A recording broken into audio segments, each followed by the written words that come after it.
Thank you, Mr. Chairman. I think that I agree with Adrian Smith about our focus being on designation. Would really ask Ms. Mogg, would you talk to us about whether or not there is a Biden plan to actually substitute the official poverty rate for the supplemental poverty rate? I have not heard or seen any evidence that there is a move to replace the poverty rate. In fact, the report says the SPM should be elevated as a way to show the progress that's happening with government programs, not as a way of determining eligibility. It's a little bit circular even, because the SPM would count the benefit of the earned income tax credit or child tax credit or SNAP benefits. So you couldn't base eligibility on that since it's endemic inside the measure. Right. Conspiracy theories and squabbling about the designation doesn't change the fact that the reality about poverty. I represent Alabama's Black Belt, a very proud product of Alabama's rural Black Belt. But our rate of poverty is much higher than the rate in Alabama writ large. And the reality is that lots of the kids that I represent go to bed hungry. We as a committee do make choices. And I have to tell you, I'm proud of the fact that during the pandemic, that the House Democrats decided to make fully refundable the child tax credit. It cut poverty in half. This is not a statistic. I just want to talk just about how it did it in my district. The fact of the matter is that so many more of my constituents had money in their pockets monthly. Because we paid it monthly, and because we made it fully refundable, there are lots of families in my district, the working poor, who don't don't make enough to pay taxes. And so by getting that fully refundable, you actually brought in a whole nother swath of people who otherwise would not have been able to get the child tax credit. Can you talk to us about whether or not the child tax credit somehow decreased rural America?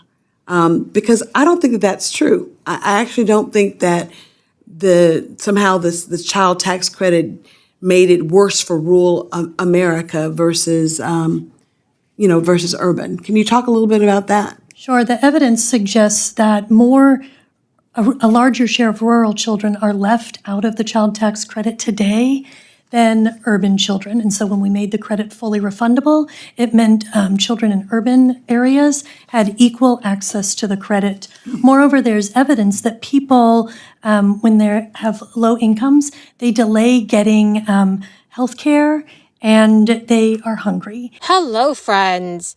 You need to watch out for these changes. There are several adjustments that will be made to the Social Security program, and it will not only affect your monthly benefit payout, but also your eligibility for benefits. Some households will not be receiving a SSI check this October. My dear friends, please do me a big favor and watch until the end of this video to learn more about this. Also, to say thank you for being part of this community, I will be announcing winners every Friday for the Walmart gift card giveaway. If you would like to enter the weekly giveaway, friends, all you have to do is click and like several of my videos, and then comment below the keyword of each video that you watch. The more videos that you watch and then comment on, friends, the greater your chances of winning these giveaways. If you are eligible for Social Security's SSI benefits, October 2023 will be a month without your payment. This happens 4 times a year. However, the missed payment will be compensated later. SSI beneficiaries do not receive payments in October, January, April, and July. Instead, they receive 2 payments in March, June, September, and December. The remaining months, February, May, August, and November, see one-time payment issued. These benefits are for low-income individuals with limited resources who are blind, age 65 or older, or have a qualifying disability preventing them from working for at least a year or resulting in death.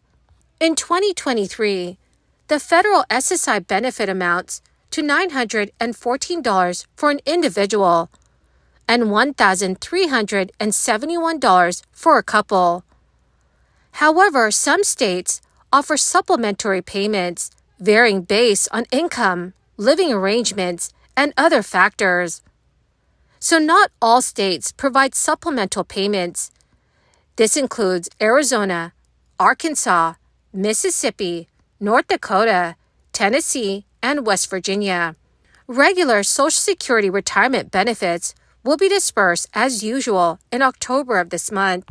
Currently, most of Social Security's revenue comes from payroll taxes, and there's going to be a sizable jump in the maximum amount of tax per worker in 2024. The wage base, which establishes an earnings limit for payroll tax collection, is going up by $8,400 to $168,600.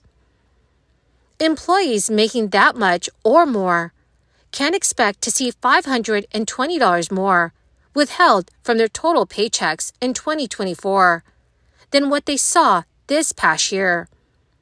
Self-employed individuals are responsible for both the employee and the employer portions of that payroll tax, which means double the increase or $1,041. The earnings limit is high enough, though, that all but a few workers will not have to worry about paying more.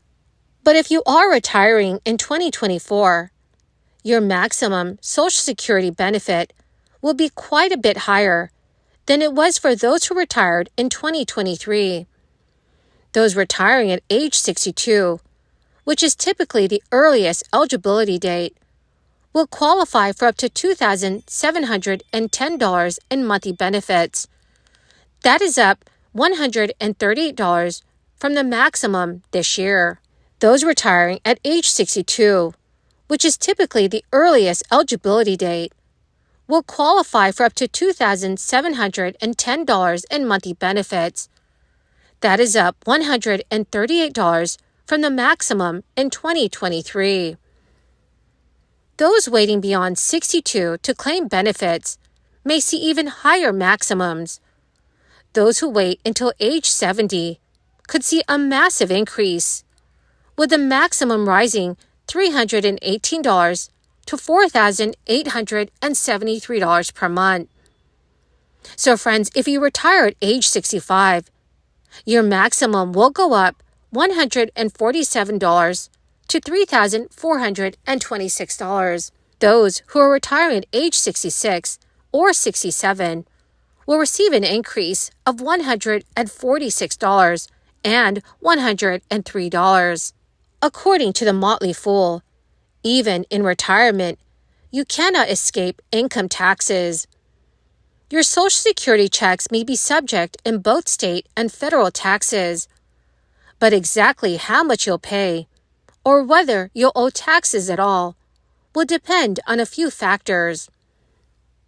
State taxes will depend on where you reside, and the good news is that the majority of states do not tax Social Security. Even among those that do, there are often exemptions based on age or income.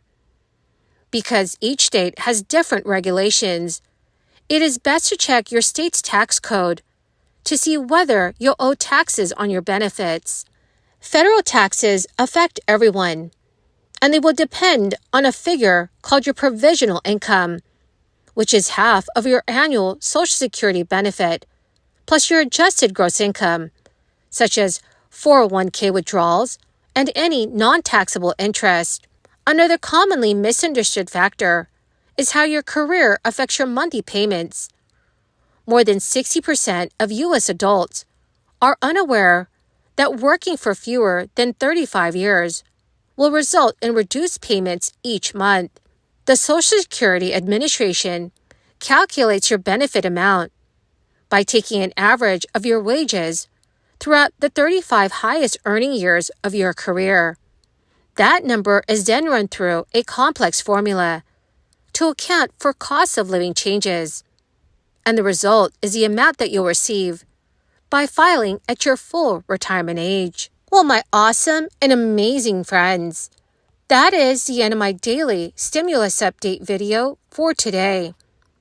Dear friends, thank you very much for being part of this community.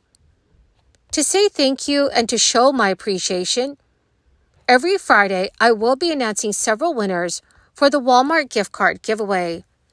If you would like to enter the weekly giveaway, friends, all you need to do is click and like several of my videos and then comment below the keyword of each video that you watch.